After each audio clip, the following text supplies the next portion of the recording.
Hello, everybody, and welcome back to the Inky Thoughts podcast. Today, we're returning to one of my favorite sub-series and one of the longer-running ones I've had on here, which is Tattooed Academics. And today's guest might not be as well known as the others who've had long academic careers, but she is as passionate about, possibly more so than many of them were when they were doing their postgraduate degrees. I'll tell you that much. I don't know if any of the others had this level of coverage while still doing a PhD. I don't have the data to support that claim, but I know some of them fairly well, so I feel comfortable saying. But as passionate as that, and actually originally starting out with the workplace safety, if I'm not wrong, but now she Mhm. switched it completely out of personal bias. Well,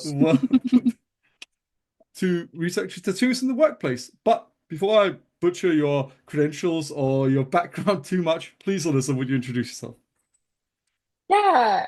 So my name is Alyssa. I am a PhD candidate, technically in management, concentrating in organizational behavior. So I study people in the workplace. And yeah, I focus on tattoos at work because it is a personal passion of mine.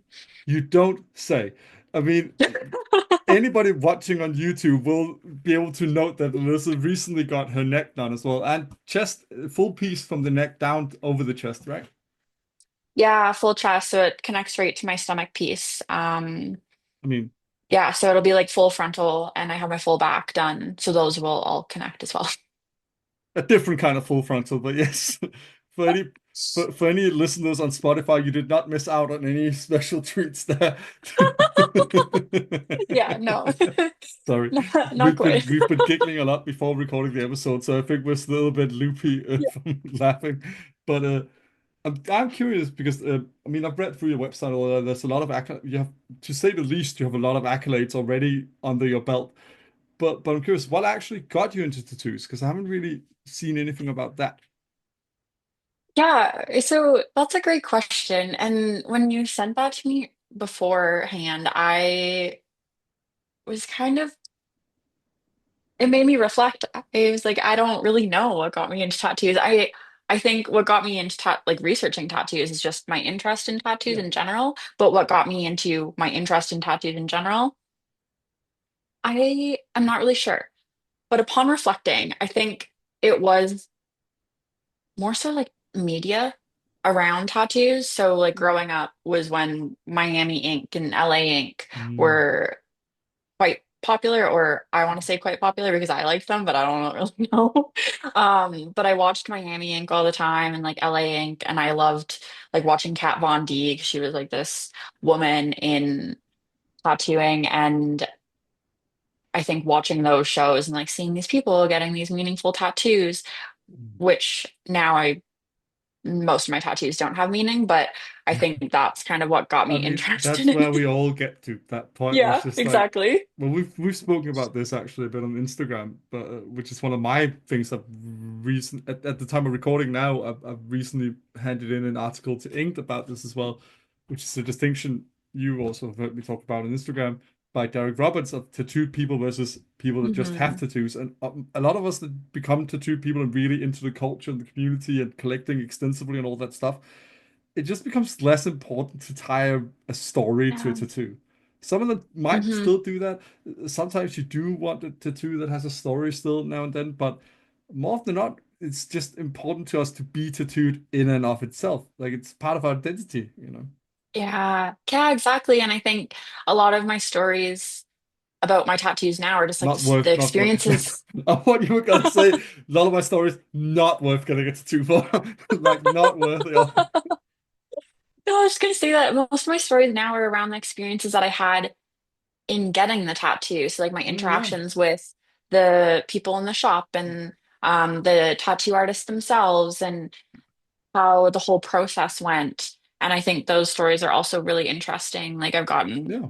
tattoos traveling, tattoos from people doing guest spots. And so it's just there's a lot of like stories that I find cool, instead of necessarily like personal meaning But if you start towards them. remembering what happened, what the session was like, what the time leading up to it, or the talks with the artist, or what was going Yeah. on in your life at the time. I mean, people have talked about this in sociological research since Paul Sweetman in 1999, with the whole anchoring effect tattoos can have on your sense Hmm. of self and identity, but also just an anchoring effect in the sense that you sort of just start remembering this stuff. Yeah. And I think it was Becky Owens I talked to it about, who's a professor in psychology in Britain, where she talked about how, and I think she's very right in this. I don't know if she's written anything on it, but uh, tattoo meaning sort of evolves with the person too, which Hmm. is that static. Like the only thing that's static about a tattoo is the image. So as Yeah. long as you keep liking and having a connection to your tattoo, I would say don't regret them. But that doesn't mean the Hmm. meaning can't evolve and it can't mean something else later on. Yeah, exactly. Yeah, and it's interesting because I go more for just the artwork, and I Mm. love how the artwork looks and trying to get things that, work well with the shape of my body sort of thing. And so I've actually gotten a lot of the tattoos that have meaning. They're covered now. Because they were meaningful and they reminded me of different aspects of my life, Mm. but they didn't look aesthetically pleasing or like the aesthetics that I was going for anymore. So I covered them. But I memean, you say covered, but I have to ask just for my own curiosity, blast over or did you laser and stuff like that? Oh, Uh, Glossed over with like black work. So okay. I had some on my ribs and my hips. And so when I got my stomach done, I asked for all four to be covered, which the artist was like, we're gonna have to do black because there's no other way to cover these. So it ended up looking really cool. Oh, man. I like the black work look, and like there's some flowers that are lighter, so it's like a really cool contrast. So I'm happy that it worked out that way. Mm. But yeah, I haven't lasered any or anything. Yeah, not have I. I mean, Yeah. I've had some very small wrist ones that have gotten covered up by my sleeves, but Mm.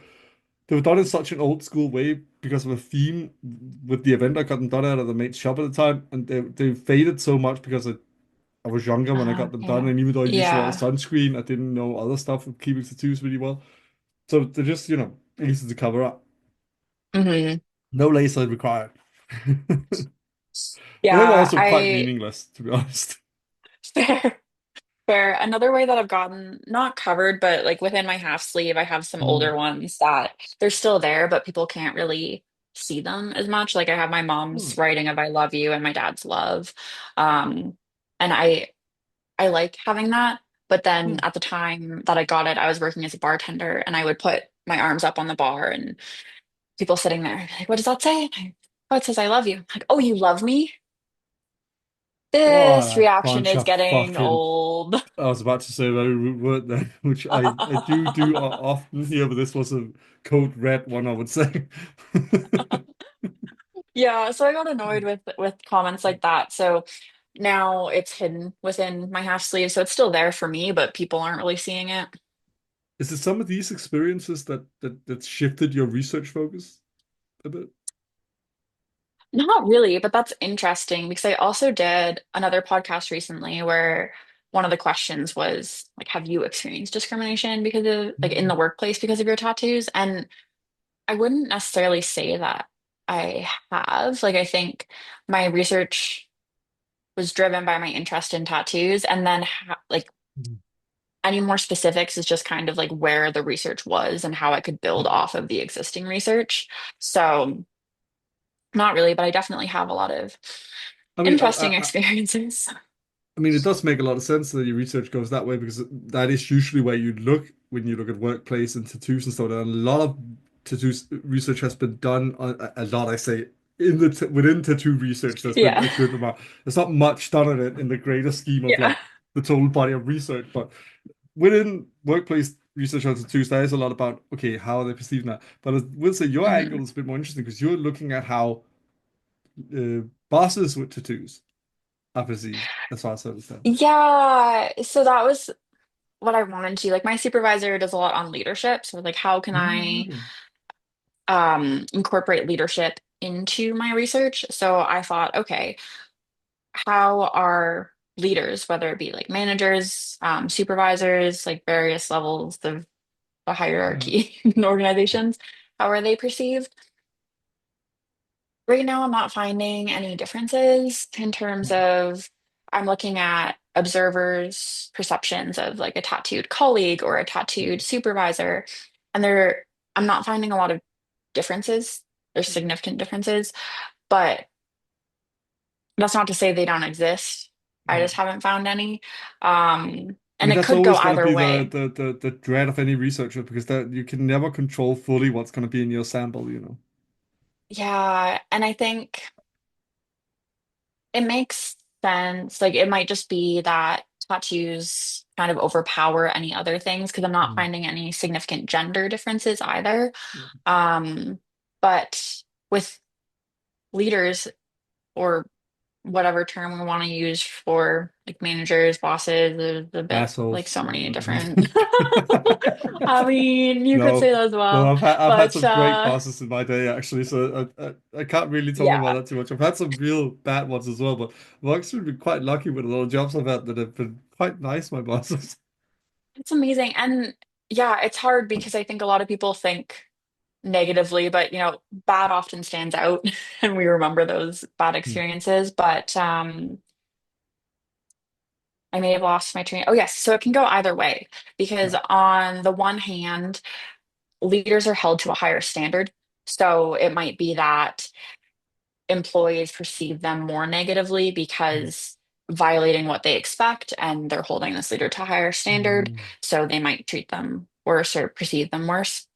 But on the other hand, having this higher level position in an organization has a bit of a protective factor. Mm. So that may be what we're seeing is that people aren't going to discriminate towards the leader because they have this higher position. So it's that Well, protective they factor also, there. because of the power balance there, they have this sort of Hmm. role as I think it was how Decker talked about this originally of the social entrepreneur. So they sort of set the tone, they sort of set the standard for what is allowed. And sometimes as well, they can also, in quite a tyrannical sense, almost say, I can do this because I'm in this position, you can't. Because you're the employees, you're the face Yeah, out. There's so many excuses that can be made by leaders sometimes be like, no, you're the ones facing outside towards the public, so you have to like not have the but I mean, that just makes it more absolutely. interesting what you're going to find because there's a lot of different variables to consider. Yes, and I think that's the one thing with social sciences. There's so many different factors, and Tell me so I about mean, yeah, it. the common thing in psychology is it depends. And so it does depend on context, and a lot of research on tattoos at work does focus on that like customer facing aspect. And so there's quite a bit of research in like tourism and hospitality looking at customer facing roles and hiring job applicants with or without tattoos for that. But I think, and this is where I'm quite, I mean, also because you're just a really cool person, I like a lot of what you've had to say, but I'm Thank very you. excited about your research because you don't have the negative bias a lot of this research have had so far, like almost walking into it, because we still, in a lot of social scientific research institutes, we don't see the same negative bias we saw before the 90s when researchers do it right away. A lot of the research also end up being tattooed sometimes, like getting them while conduct research, funny enough. But Mhm. within marketplace and workplace research, we still see this negative bias quite often. And I think that's also why they often choose to almost, because I thought of it now as we're talking about it as well, that they almost assume the consumer they meet will not have tattoos at all. Like that's just the default they anticipate there. But there's just as big a chance the consumer that walks in will have tattoos. But that's always the bias you meet from shop owners as well. Like, there's a comic book store in Copenhagen, for example, that are renowned for like they don't want their employees to have a lot of visible tattoos. They're quite conservative to owners. But the thing is, most tattoo artists I know of and heavily tattooed people in Copenhagen go to this Mhm. comic book store as Mhm. customers, and they have a lot of money and spend a lot of money in there. So how can you maintain this negative bias Yeah. regarding your employees then? Because they're just going to reflect the demographic that comes in there. Yeah, and it's interesting because a lot of the workplace research does ask participants if they have tattoos themselves, and they still seem to discriminate towards others with tattoos, um, which is unfortunate. But I think this might be But down to a thing that has been put forward. I mean, both by Derek Roberts, but also by a person I mentioned too much, and I think she's gonna get tired of it by now. But Beverly Ewan Thompson's research Mhm. she's also pointed out both in an article in a chapter once I read in 2017, but also in her own book from 2015, that we don't often distinguish enough in the amount of tattoos, and to a lot of Hmm. research done Exactly. to this day, it's the same to them whether somebody has just one or if they're Yeah. fully covered.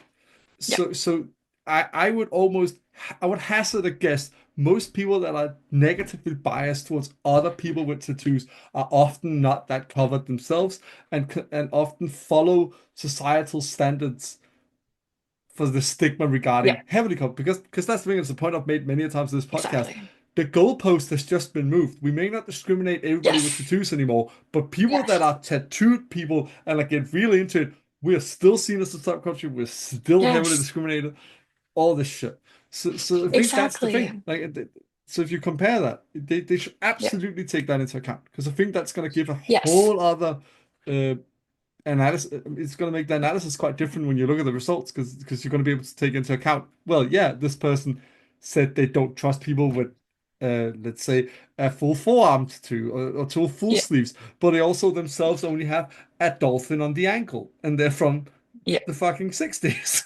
You know, like Yeah. And that's the that thing means a is lot. yeah, there's so much more nuance. And I'm not getting into it as much as I want, but I do have a question asking participants how familiar they are with tattoos. Because yes, absolutely. I have a hard time considering myself heavily tattooed because I always see like the spots that aren't tattooed, but I think Yeah, I'm getting to the I point I get can how you say I'm feel. heavily Plus, it's tattooed. very subjective. Like, my Yeah. mom would find me heavily tattooed. If I walk around a convention, not even having anything on my legs, shed on my back, I wouldn't say that. Yeah. I'd say Yeah. moderately tattooed at best. Right. Um, but I think I'm getting to the point where I can say I'm heavily tattooed. So being heavily tattooed, having people say to me, well, there's not like people won't treat you any differently. There's a big difference between having a tattoo or a few tattoos versus being extensively covered in tattoos. And I think a lot of people that are saying, "Oh, there's no stigma anymore," as you've said before, and I fully agree with it's people without tattoos or the people that have tattoos, not tattooed people. Yeah.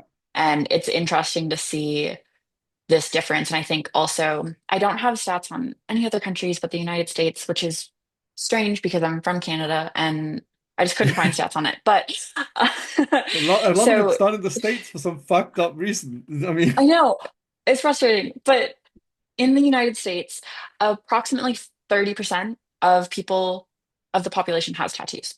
And we know that not all of the people with tattoos have visible tattoos. So less than 30% of the population has visible tattoos. So we're still not expecting. So even though it's more common, we're not expecting to see visible tattoos out. So it makes sense that people are going to Exactly. notice. And often when it is, and I also say often when it is a visible tattoo, people are used to be like, it might be a restaurant server, and they might have a little one on the finger or a little bit Yeah. one on the wrist, and people almost don't notice these. It's way Yeah. different from somebody coming up with an actual job stop on the hand or fucking full sleeves or stuff like that. Hmm. It's still way different from that. And I don't think people are realizing that. That's also why I always give people, younger people, the advice that try being tattooed before you go visible or heavy. Because for Hmm. better or worse, positive or negative, you are going to get a lot more attention. Yes.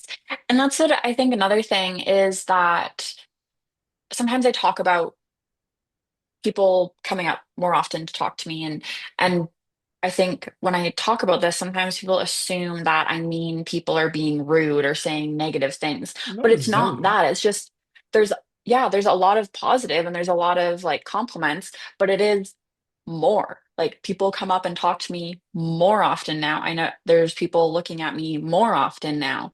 And if you're not in the And mood so to it's talk that day, people are going to find you rude when you go, not now, man. Like, I've had so many lads call me like a rude cunt or something like that because I'm like, hey, man, I just don't want to talk right now. It's like, well, man, I just want to compliment your tattoos. Yeah, I know, but have you ever had a day where you just don't want to talk to people? yeah, exactly. And it's so and I noticed that it was the Instagram that I made, and I had a video on there that I was talking about people asking how much my tattoos cost. That was the one where we really got talking in that video because there was such an interesting discussion. I weirdly got started on your video. I It apologize was for that. interesting. No, that's okay. I found it really interesting seeing the comments and people are like, "Oh, it's just a compliment." Like, okay, one, there's other ways you can compliment a tattoo. Absolutely. That's not asking how much it was. And two, sometimes I just really don't Yeah. want to interact with people. Also, I think I hit the nail on the head that 9 times out of 10, when people say that, it's not a compliment. It's their way of justifying that they were in the right Hmm. not getting them. Like, that's usually the Hmm. tone I get it with. Oh, how much did that cost? It's not, oh, how much did that cost? Like, there's a clear Yeah, difference there. There's not that, if you don't hear that absolutely. tone of fascination or curiosity, it's not Yeah. because they're gonna go down and ask, oh, who did that? Where are you gonna? That Hmm. usually comes before as well. If they want one Yes. themselves, they're gonna first Yes. ask who did it, then what it cost. The people that Yeah. just go in, what did that cost, not caring who did it, what style, how long it took, they just want to discredit you and say, isn't that a bit much? Yeah. You could get an apartment for that. You could get a car for it. You... Exactly. And it's often that people will just the start of the conversation is how much did that cost? It's not, oh, I really like this and I want something similar and let's have a Like, conversation. I think we hit the nail on the head right here. Like, if there's no preamble to the question, Yeah. what did that cost? It's not because they want one. Yeah. So I had an interesting experience. So Yep. yeah, as you were Oh, no, saying, wrong time to say it on a podcast when we're talking about your experiences. Like, too but this polite is like there. super. Too Canadian of you there, Alyssa. I know it's so bad sometimes, but I this was top of my mind because I made this video and it was getting comments and I recently, as we said, got my chest done and I found this little like lump by my collarbone when I was washing and I was like, oh no, is there something wrong with it? So I went into I get urgent that care feeling every time I've and got a new tattoo as well. That's something, yeah, sorry. yeah, so I went into urgent care to see a doctor and I the nurse that brought me in, she was pretty tattooed. Like she had at least one full sleeve and she complimented my tattoos. It was nice. I was sitting waiting for the doctor. The doctor comes in and says, how are you doing today? I'm like, oh, I'm doing well, thanks. How are you? And she was like, oh, I'm good. Nice tattoos. How much did that set you back? A lot. God. And she was like, yeah, I thought so. I'm so nosy. She literally said, I'm so nosy. Yeah, you are. You're supposed to be telling me if I should be worried that there's like this new lump on my neck. Like, am I dying? I don't know. Let's talk about how much money I've Before you spent on tattoos. shovel off your mortal coil, can I ask what did that cost? Yeah, like it doesn't matter. The other thing is this, it also shows, I always think about how little they know about the tattoo world because people that are really experienced will not ask about that often because they know that depending on your body size, depending on the type of Yeah, design you want, all that, so many depending factors. on depending on the fucking day the tattoo artist is having, it can be a Yeah, whole different price for you because it can take longer exactly. or take a shorter time. And you might get Hmm. a person get the exact same tattoo you have on your chest and if they have a different size body than you, it could cost them less, Yeah. technically. Or if they Hmm. sit really difficult and Yeah. they constantly breaks, it might cost more because it's time you're paying for. Yeah. Exactly. And how intricate the design is and different artists. Like I can do the same design, but Mm. maybe they take longer or less time, or they are better with less detailed design. So when they're doing more detail, it's going to take them longer. Like there's so many factors that go into how much a tattoo costs that asking just how much did that cost is not going to give you the information you're looking for if you are actually looking to understand. Speaking Yeah. of designs, by the way, and I think we did message about this at one point. It does play a role as well, I will say, because that is one positive development I've seen, even in, I think, also in job situations. People are more mindful of what the design is. Oh, you Hmm. mentioned this in one of your videos. One of them, there's been a few of them, so Yes, sorry I forget to. But that's I okay. think you're very correct there that at least people have become like it's not like back when I first got started because Denmark is like 10 years behind. So in 2008 when I got my first tattoo, a little bit after that, it was still like just having tattoos. Fuck the design. You're already sort of stamped and Yeah. stigmatized. Whereas today it's way more like, oh, what's the design as well? Not for everyone. Most people still just will blatantly, no matter what it is, Yeah. fire some stigma your way. But there are more people that are more mindful, like what is the design of this, and they'll be more like considerable. Like a good example I have from when a job I had when I was a teenager was a guy. I remember this sticking with me for years when I began my Mhm. research students in my bachelor's degree because the guy had a tribal, but within the tribal he had a Geiger painting, but one of the ones Okay. you can't show in public because his Okay. baby's in S&M gear. Uh-huh. Yeah. But that was within the tribal design. And he was Hmm. wondering why they wanted him to not go towards the front desk when he was working in the kitchen. I was like, Right. might not be the tattoo, but more the babies being Uh-huh. ostensibly, you know, Uh-huh. Yeah. he didn't get it. But Yeah. And so, um, I think there's something to that. so And but I think that's also the yes, argument that sometimes resonates more with us who are tattooed people. Because we sort of absolutely. get that one. But the thing, Yeah. outside of that guy, most people I've met with tattoos already reflect on this. They already reflect Yeah. on, all right, so I want really metal, death metal tattoos, not gonna work in a kindergarten. Yeah. Like most people already have that within their plan. Like Yeah. But I the, think it's interesting because so some of the early research on tattoos in the workplace, it was more um qualitative, and so they're just interviewing hiring managers, and hiring managers would typically say, I'm okay with tattoos, but I wouldn't hire someone with offensive tattoos. And I think there's some things that we can agree on are offensive. yeah. But then there is a gray area. So I can talk a little bit about my research, and it is similar to some other research that's out there. But I, of course, loving tattoos, I'm really interested in style, design, everything. So I would love to get into detail. I had a list of like 19 different styles, but that is unrealistic to do in an experimental study. So It's a lot I, of work if you do that. yeah, I already have too many conditions, but I distinguish very broadly because it is typical of other research in the field to look at dark tattoos versus light. Now, when I say that, I don't mean in terms of shading or the actual color of it, but dark being intimidating or threatening Mm, tattoos, and light being friendly and cheerful tattoos. yeah.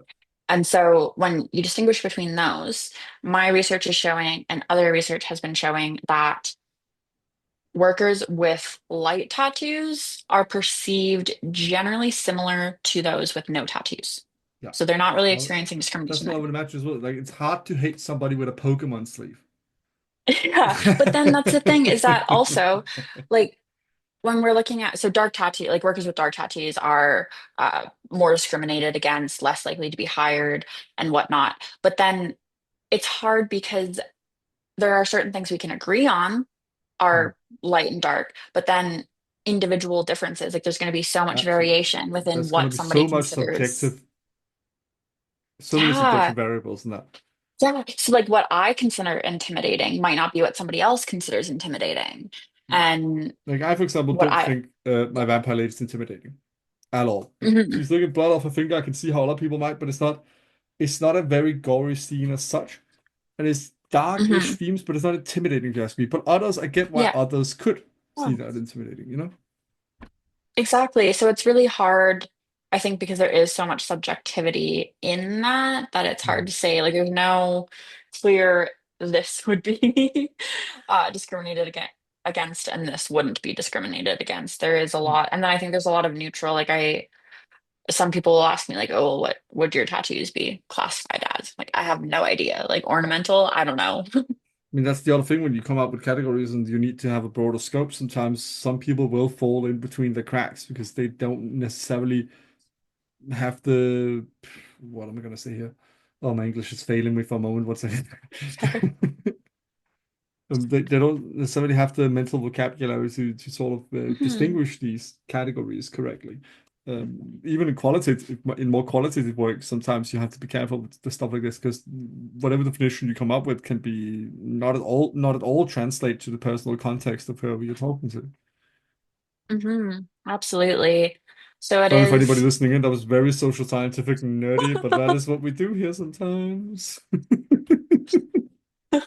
I know I have a hard time so immersed in the research Well, I mean, I'm more methods. qualitative, so I guess it's easier for me to Yeah. just be like, I talk to people and listen. Like yours, explaining your methodology does automatically get nerdier at times.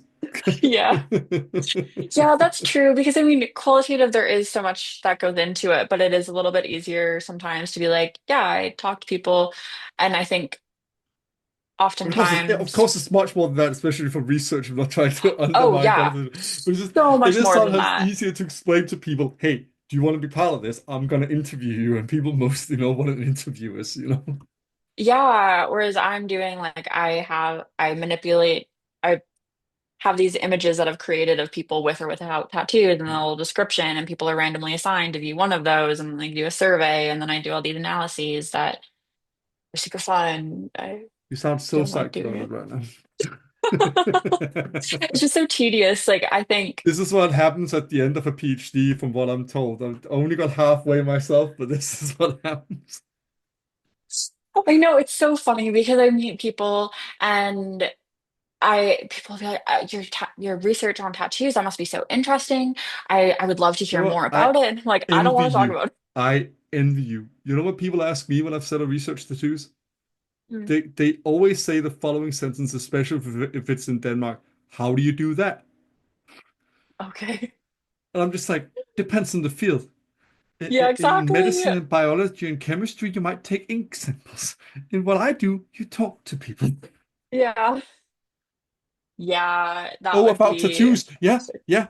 How else would I research tattoos? By talking to them. Sorry, there was a good regurgitating of pet peeves of my own coming out there. I Oh man. understand. I think people tend to assume I just talk to people, and then it to me it just gets it's boring to explain how I do my research It sometimes. it does. I usually just go like, oh yeah, no, I don't do that. No, never mind. Don't mind what I talk about. Yeah, but it does get, yeah, at the end of the PhD or at the end of writing any sort of academic paper, I'm like, you don't want to talk about that. You don't want to look No. at it. You just want to move on with your life. I do have a curious question though. Mhm. Because it's been a while since I've had access to the latest, when you're outside of Mhm. institutions, access gets quite limited Uh-huh. to papers and stuff like that. So I'm a bit behind at times. But last I checked, it has been a little while since there was a lot of research done in the tattoo sphere on job mar on workplace. Yeah. That was the word I was looking for now. Into workplaces and work dynamics and stuff like that. But it was like, as I mentioned already, most I've read is Mhm. there's a few about co-workers and how to perceive each other, but it's usually about how workers are perceived, as you talked about, by people they interact with outside of the work. Mhm. Yeah, so a lot of it will be, I'd say the majority is in kind of two spheres. So it's customer perceptions on Mm. the one hand, and on the other hand, hiring managers. Yeah, Because or a lot employers of at the times, workplace, but yeah. yeah, so a lot of it will be like, well, hiring managers hire Mm. somebody with tattoos. Um, so there's not a lot on employee perceptions of their colleagues, which is why I kind of wanted to focus on it because even though this is also the one thing is that when I talk about research on tattoos in the workplace and I say tattooed job applicants are less likely to be hired than non-tattooed job applicants. People think it's this whole like all doom and gloom, tattooed people aren't going to get hired. But that's not the case. It's just they're less likely to be hired than non-tattooed. When you look at the just mean like the averages of likelihood of getting hired, it's still above average likelihood. It's just that that's lower than the non-tattooed. Yeah, I mean, Um, absolutely. And as you pointed out in a lot of your Instagram videos, it also depends a lot on the field you want to mhm, get into. It depends. I mean, I would add as well, with my own cultural background from Denmark and having lived in the UK, it depends a lot of the culture you're in as well. absolutely. Because a good example is in when I lived in Scotland, I for the first time ever experienced a bank teller with a neck tattoo. I think it Yeah, was a neck tattoo. I remember it being neck or something here, either neck or something here. yeah. But anyways, visible tattoo on a bank teller. I have Mhm. never seen that in Denmark. Hmm. There's a lot more cultural conservatism in Denmark regarding appearance, Hmm. which there's just not a lot of in Scotland. Right. So that plays into it. I Yeah. mean, that will, of course, play into anywhere you want to get a job, no matter what it is with your appearance, whether you wear religious clothing or whether you have tattoos or whether you dye your hair, all sorts of colors. It depends on Mhm. this as well. Exactly. And so I had two things that I wanted to say. So one, just Oh, about sorry. no, that's okay. About the tattooed job applicants is that they're still getting hired. So that's why I think there's a need to focus on like perceptions once they're actually working. Like, how Yeah. are they being treated on the job? Because we can say that they're less likely to be hired, but then that's not going to help with any discrimination that they're experiencing at work. So that's why I think that research is important. And then my second thing that I wanted to say in relation to the cultural is absolutely, and I that's something that gets brought up quite a bit, more so on the like people will bring up like New Zealand and the indigenous peoples there and their cultural significance of tattoos. And so, there's some areas where tattoos are more common and they have cultural significance and more positive meaning. And then as you're saying, in Denmark, a little bit more conservative with the appearance. What I think is unfortunate is that there isn't research right now on like comparing cultures. Most of the research is in the United States. And Yeah. then if not in the United States, there is some, Some I in the know UK, for, I would say, a little bit. yeah, and there's one study that I know of in Nigeria, and then there's Oh, some in Australia, but there's not enough research like comparing these different well, locations. there's a S- dire lack of collaboration between different researchers across the countries here. Sadly, Mhm. but that's sadly often to get it not to get into a very boring and sad topic. It's sadly not often up to the researchers to do these collaborations. It's very much up to the institutions and whether they want to support these collaborations as well. So that's why we might not see that much of it. Yeah, and there are certain topics in like in my broader field of organizational behavior that there is more collaboration. Hmm. But even so, when there is collaboration with researchers at different institutions in different countries, they're not usually comparing the different countries. They're like, hey, let's work together and we'll get And data we'll get a from data your set in your country. country and we'll Yeah, we'll work on that. exactly. Yeah, It's a shame and because even in my bachelor's it really degree, I is. interviewed tattoo artists for my just six of them because it was Hmm. just an undergrad. So I was told Hmm. 6 or 10. That's the most you got to do. Did Okay. six because I couldn't get any more. Yeah. But even then, I utilized that I was from Denmark but living in England to get 4 English tattoo artists and 2 Danish tattoo artists to Hmm. compare the Hmm. cultures as well. That was quite interesting. Yeah.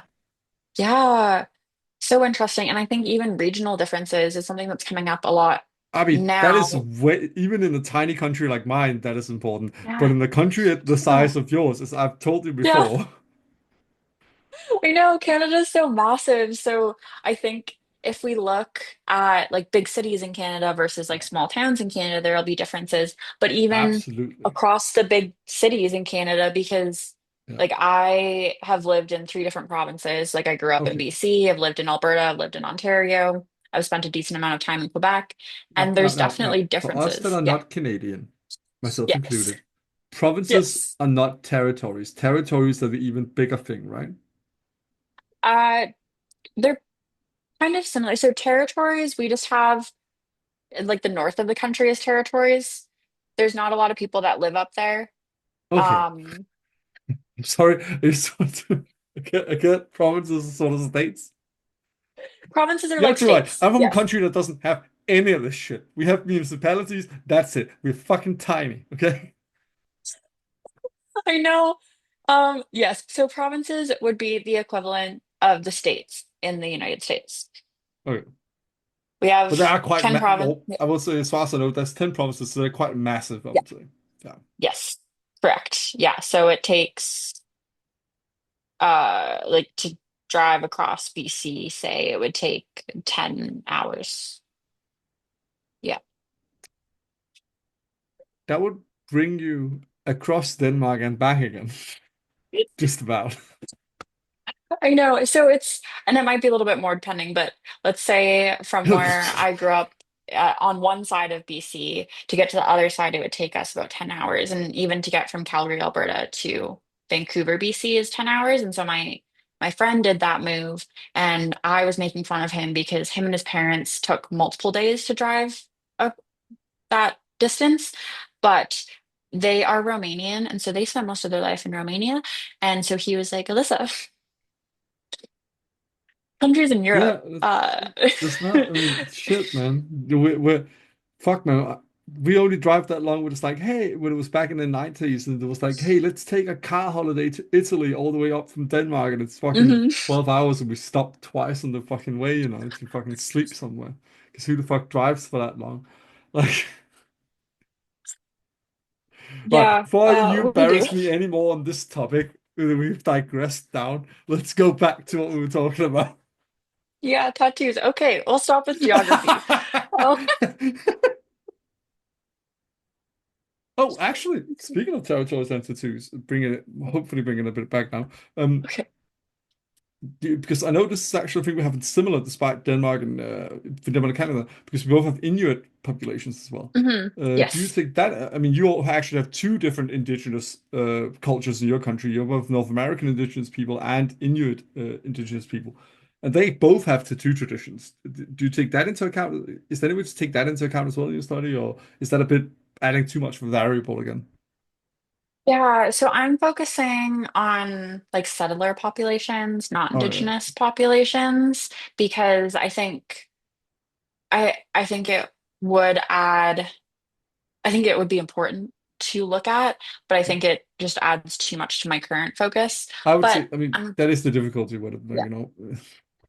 Yeah, there's only so much that I can do, but I'm also getting United States American participants, so I'm not even looking within Canada because I mean, it happens. yeah, it's hard because there are just more. So how I collect data is Yeah. I have online surveys and I use data collection platforms. So there's a Oh variety of them. yeah. Like Amazon had one, MTurk, which I don't use anymore, but then I use one called Prolific, and so it's actually a UK Hmm. based. Prolific is UK based, Hmm. but they have a lot of US participants. There are Canadian participants on there as well, but there's fewer. So to find enough people, it's usually the states that Yeah, we I mean, go it will to. also be very difficult to control the cultural background of the sample sizes using that sort of method. So, I mean, that would be a Herculean task to do. No, I get that. It's just interesting to talk about because, it is they do have a distinct tattoo culture as well in your populations. Hmm. And I would wonder, I mean, that could always be a topic of a later study. But Hmm. it would be interesting to see how that's taken into account because that could compare, you could use Maori populations as a comparison, like, because Yeah. there it's a bit more prevalent in the sense that they are more heavier they're more heavy tattooed in their Hmm. traditions, same with Hawaiians and others, Yes. Pacific Island people. Um, Inuits it's a lot smaller designs often with Inuits, but they are in the Yeah. face often. Yes. That's Yeah. the thing. And there's been some debates around it here in Denmark sometimes where the right wing are very much like, no, we are because we technically in Denmark have a law against tattooing Right. people in the face that you Tattooing can that. have them, Yeah. you can't perform them on people. Yeah. Weird distinction in the law, Fascinating. Yeah. but that's a very important thing to discuss here because a lot of people reclaiming indigenous culture now in Hmm. Greenland are getting these tattoos again. Yes, and that's similar Interesting. in Canada, it Yeah. seems, based on my knowledge of it from like social media, and I follow some Inuit content creators, and it seems to be that it is getting more common for them to reclaim and get those traditional tattoos that they hadn't been doing for a while because of the settler population's But I negative think like we can't. perceptions. I mean, of Just my course, we're headphones. biased being social scientists.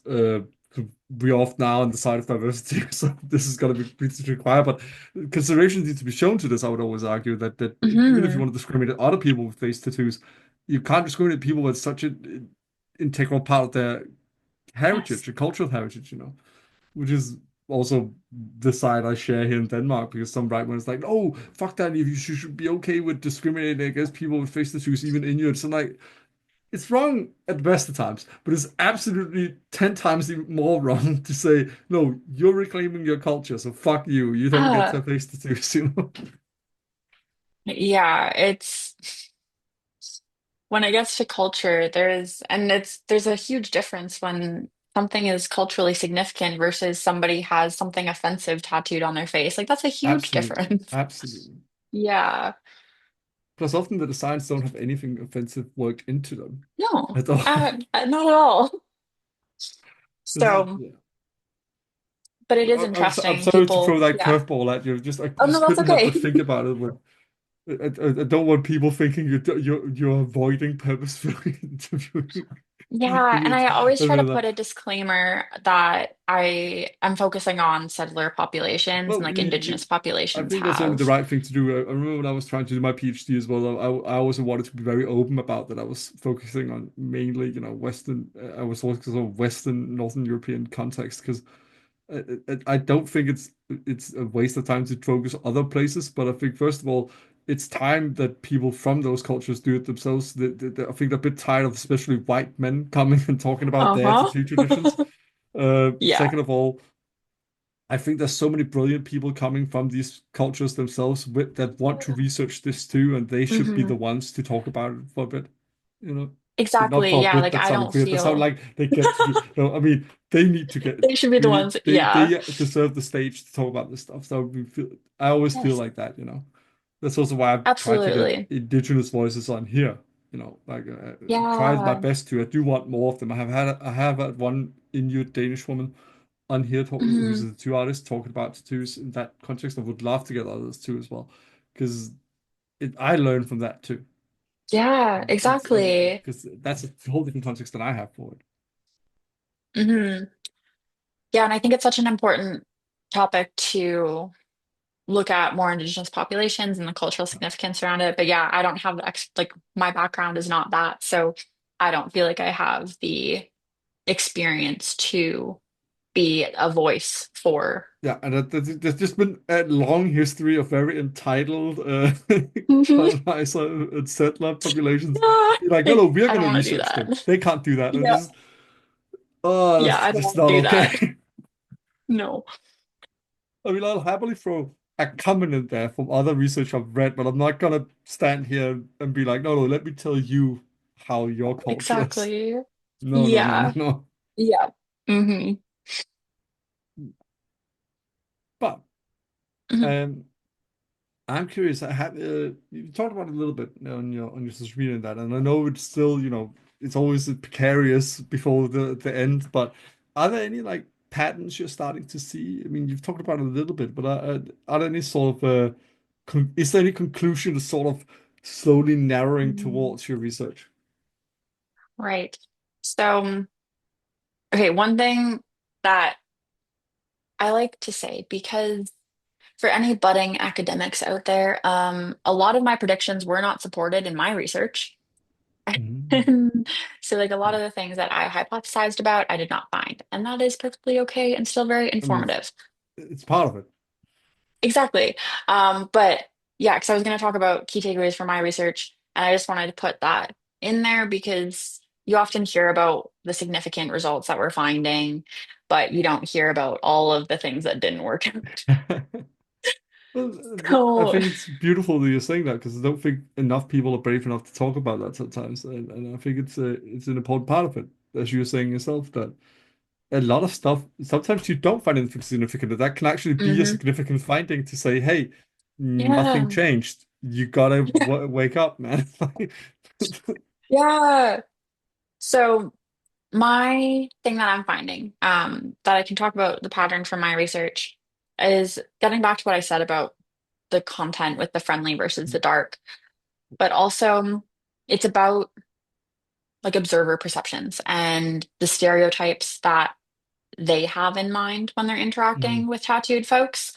So I found kind of the opposing effects, like a positive and negative. So workers with dark tattoos are more likely to be discriminated against with perceptions that they're more risky. So when Mhm. observers are perceiving them as more likely to engage in risky behavior, just generally higher in riskiness, they're going to discriminate against them more.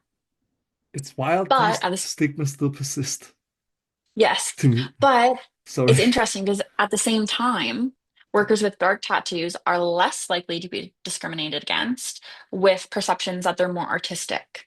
Mm. And so, because I was looking at different stereotypes, and I have tattoo specific stereotypes. So, riskiness, because tattoos or tattooed individuals are stereotyped as deviant and criminals and whatnot. And then I also have a stereotype of artisticness because tattoos are art, and so they can be a sign of creativity. And so I looked at these two different stereotypes, and yeah, depending on which one I'm focusing on, the results are positive or negative. So a Mm. practical implication of that is how we need to identify how we can elicit the positive stereotypes and get observers thinking about that more so than the negative. I mean, I think that's a great idea because we can't really avoid prejudice to some Yeah. extent. Like, but people forget that prejudice, weirdly enough as it sounds, can also be about positive traits. Sometimes, Because we're like, always going to have I mean, prejudice is stereotypes. not good. Prejudice is not good at any point, but it's better to have people think, "Oh, th this might be great," than thinking, "Oh no, we don't want anything to do with this person."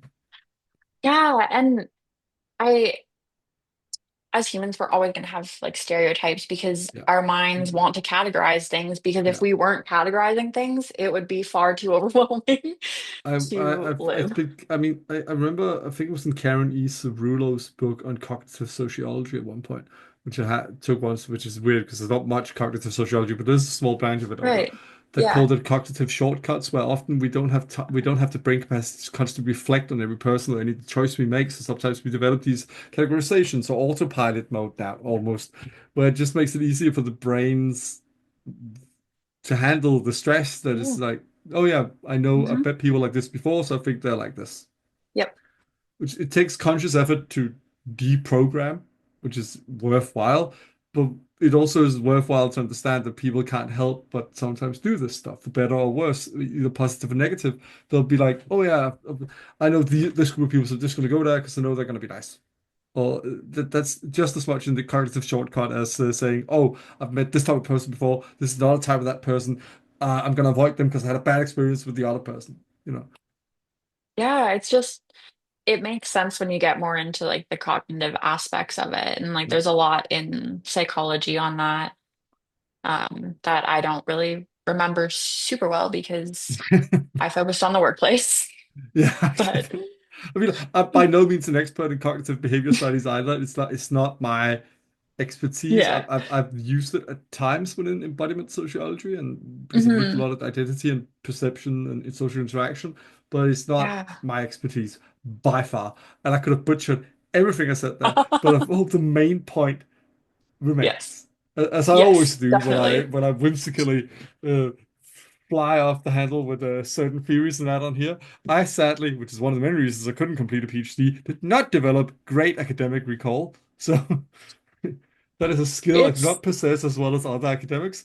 So I'm not great at just pulling out theorists and their theories out of my sleeve unless I've used them 100 times. I think that that comes with time. Like I talk to a lot of people that we're all kind of on the same of looking at other academics being like, how do they do this? There are some that just have it. Um, There are some that just have it. Like, and it's unfair, but some just fucking have it. Like, yeah, for my me best it's friend, my best friend who's also has a master's in sociology. I don't mhm, think he ever wants to go for the PhD. I think he would do very well if he ever did. But he has it. Like he could almost mm. remember to the page number what a theorist said in a Yeah, book. And I'm just that's impossible, but he can. Like it's just fucking annoying, but he can. Like it's so easy for him to write a report or an essay because he can just fucking remember what he read. yeah. It's mind-blowing to me how some people can do that. I work, like it's when I work with something a lot and I'm really trying to understand it and reference it in everything that I'm doing that I'm like, hey, I can remember that this Yeah. person found Same this in this study. here. Same here. If I've used it a lot and I really like it, I can fucking remember who said what in a book. I Yeah. can't remember the page number. Fuck that. But I can remember what they said Hmm. and what book it was in. Just Yeah. about. Hmm. It's Yeah. good to know you're feeling the pain as well. I don't feel that bad coming out of my steam. And I think it's hard too because it depends on discipline. And so I find it easy in research on tattoos at work because there's really not that much research on it Yeah. compared to other areas. So Don't it's have to easy collect as for much me. secondary data when you mainly have to create primary data. Yeah, it's a lot easier to be, okay, there's this study by this person, and that's one of a handful of studies versus Yeah, when right. it's a Oh field yeah, there's that's 20. Let's just read them all, you know? exactly versus in I mean, workplace safety is also not a super popular Under topic. research, but So not to the same extent as tattoos. yeah, so it's definitely bigger, but it was still kind of easy to wrap my mind around it. Yeah. But some aspects of my field, let's say organizational justice and Ah, fairness, that's gonna there's have so so much on it. much, That's gonna have so so much much on on it. it. So whenever I think of, okay, so I went into workplace safety and it was pretty easy for me to get a feel for the literature. Tattoos, super easy. I'm like, I think I've read every single paper out there in my field. There's some in adjacent fields that I haven't read, but I think of people going to do a PhD in management and studying something like organizational justice. How do you do I that? would say that How was do you also get it? a bane for me with tattoos, researching the sociology the way I did about identity and culture, because there's a lot more focus in that. Mm, So the yeah, body of work had grown a lot since my other degrees when I did my yeah. PhD. Uh, it's still a small field compared to much other stuff on it, but still much more on it in that respect. Hmm. That's annoyed me because I used to feel special for researching identity and culture and tattoos, and now everybody fucking did it. It used to be that everybody looked at, oh, how are college students perceived as risk takers in this Hmm. survey, and that was all they Yeah, fucking did.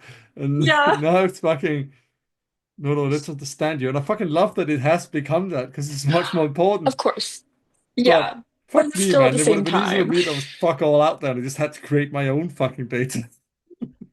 I definitely understand that. And also like you kind of want to be special. Like I want to be the tattoo Oh, girl, researcher. I am very special. That has been my entire existence. Special is a lovely subjective term, and I feel and fear I fit into most of the ways people can interpret it. Fair enough. I mean, that's not a bad thing. It's yeah. Depending on who you ask, it's not a bad thing. I mean, true. Yes, there is subjectivity there. Present company not excluded. It seems like an all right thing at the moment. Yes. But yeah, speaking of that, I've been keeping you for quite a while now.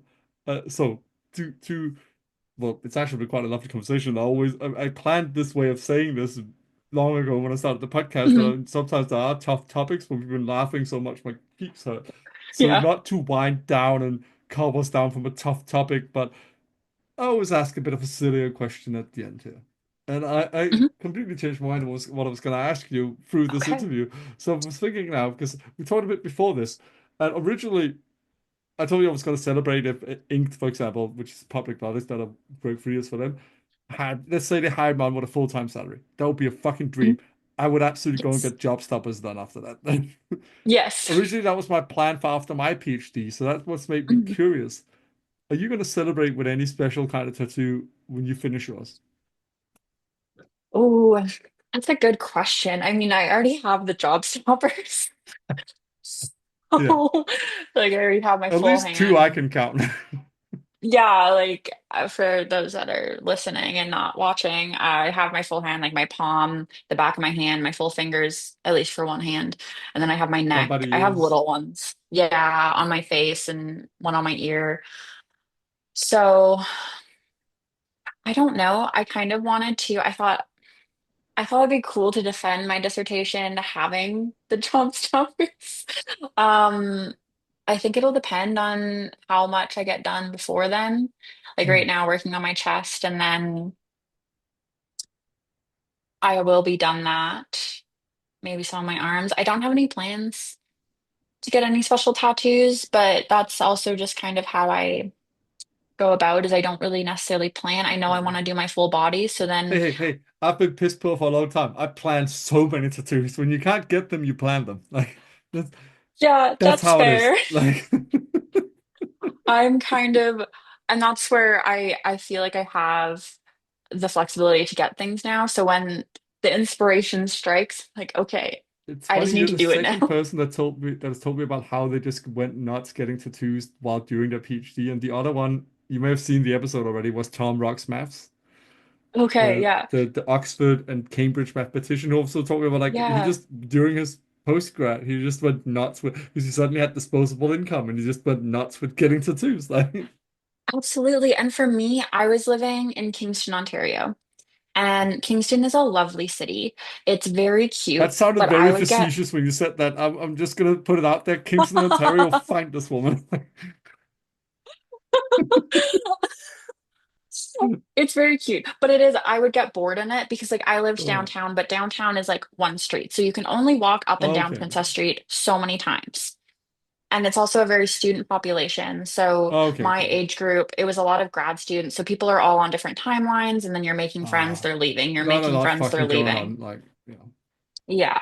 So I wanted to visit. It's really close to Toronto, Ottawa, and Montreal. Oh So yeah. I wanted to go visit these cities. And there's a lot of artists doing the style that I like in Montreal. So Mm. whenever I would think, oh, I want to do a Montreal trip, well, I could make it a tattoo trip. So then I think I mean, I in my can't four fault your years, logic. I can't fault your logic. That is. yeah.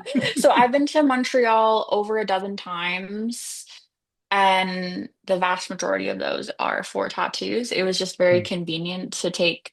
See, things are further here, so it was like a 3 hour train ride. Get a tattoo, get some poutine, go home. Yeah, I mean, well, I was more on the Montreal bagels. Those are my, Oh, I love Montreal I've never bagels. heard of Montreal bagels. I just have barely heard about. I know poutine is Canadian, but I heard that it's a special like through all the Yes. Canadian sitcoms I've consumed, I have learned, I've gained the knowledge that apparently Montreal poutine is a special brand of poutine. Yes, because Quebec is like the poutine place. All But right. yes, Montreal bagels are a big thing. And that's my, I kind of just go to the different shops and then I'll get a lot to bring home with me because I think they're delicious. Plus, you need a good meal after a long tattoo session. Yeah, or during. So I was taking when it Oh yeah, was no, doing no. my Also chest. during, like, hey, Yeah. hey, one sister, not one does not exclude the other. I need one Yeah, I before, know. during, and after. If it's a long tattoo day. Yes, but I had a funny, like I have an iPhone and there's the live photo and I always have live photo on. And I was taking a picture of my chest during a break doing the tattoo. And for some reason I looked at the live photo and it's so funny because after it's just like a picture of the center of my chest and it pans up and I'm just shoving a bagel into my mouth. It's so great. And I sent it to my best friend and he was like, this is you in a nutshell. Like just That is getting fucking tattooed funny. and I mean, glamorous to say the least. I was it was near the end of the session and I really needed food, but I also didn't want to take a long break. So I'm just trying to like eat as much as I I mean, can in a shit couple happens, and if it's minutes. not getting in the tattoo, it's fine. Yeah. Oh man. Right, before I oust your eating habits and such anymore, we're at the end, and it's been an absolute joyride for me doing this Yeah. interview. First of all, thank you so much for doing this. Thank you. This has been awesome. Hey, least I can do. It's been absolutely great, and I can't wait to learn more about how your research goes and all that as well. Same. Well, actually, for once, this might actually be very helpful. I usually have people on that have way bigger followings than me, so let me really sell this time. But please let the people know where they can get more for learn more about you and your research in that. For sure. So I have Instagram, TikTok, LinkedIn, and I post about my research and the research of others on there. So I I also have a website. So I will share like other research about tattoos at work because Mm. I can only do so much so quickly. So I will share mine as it comes out, but also that of others. And all of my handles are my first and last name. So Alyssa Grocutt, I'll of course put some links in ALYSSA. the description as well. So Yeah. And yeah, that's you can find me there. You can read about things on LinkedIn or my website and watch little videos on Instagram or TikTok. also, if you happen to be at the University of Calgary, we might run into him. Yeah, I mean, I usually work from my apartment because No, the snacks. no But addresses, no addresses. oh no, absolutely not. But yeah, the Oh, University of Calgary is nice, and Calgary is a lovely city. I was joking. I would say you seem by any means way too smart to mention your address on the internet.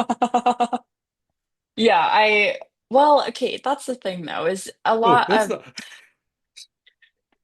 I seem maybe smart, but it's funny because when I tell people I'm doing a PhD, a lot of the times people will be like, "Oh my God, you're so smart." Like, well, I mean, I have a lot of knowledge in like very niche areas, but can I figure out how to change a thermostat? Probably not. So Okay, smart in some that's what we areas. might say here. Book smarts. Yeah, exactly. I Yeah, mean, but I'll I stop have mates of rambling. people I have had to help with with fixing their toilets and that because I'm the son of a plumber when I did my PhD. There, it's good to have different skills. Hmm. Well, thank you so much, Alyssa. And to anybody listening in or watching, we'll see you in a couple of weeks.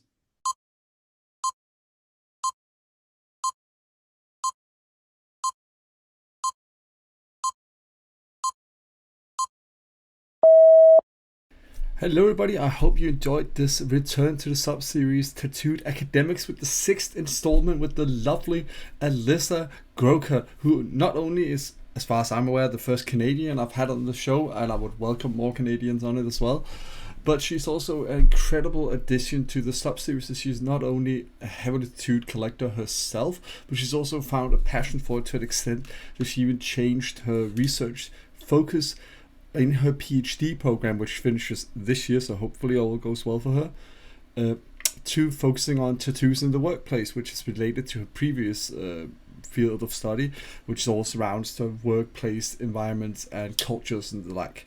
But enough about that. Next time, we're gonna sort of remain around the educational topic, as I'm going to be talking to Kes Richardson from the UK, who has founded a group called I think called Tattoo Smarter, where she, through courses and seminars, educates tattooers on how they can basically be more efficient in how they use social media, but also how they can ensure they tattoo safely in regards to health and ethics and all that stuff. There's a lot to cover, and Kes is the absolute ideal person to have on for such an episode. So I hope you'll all enjoy it in a couple of weeks' time, and I'll see you then.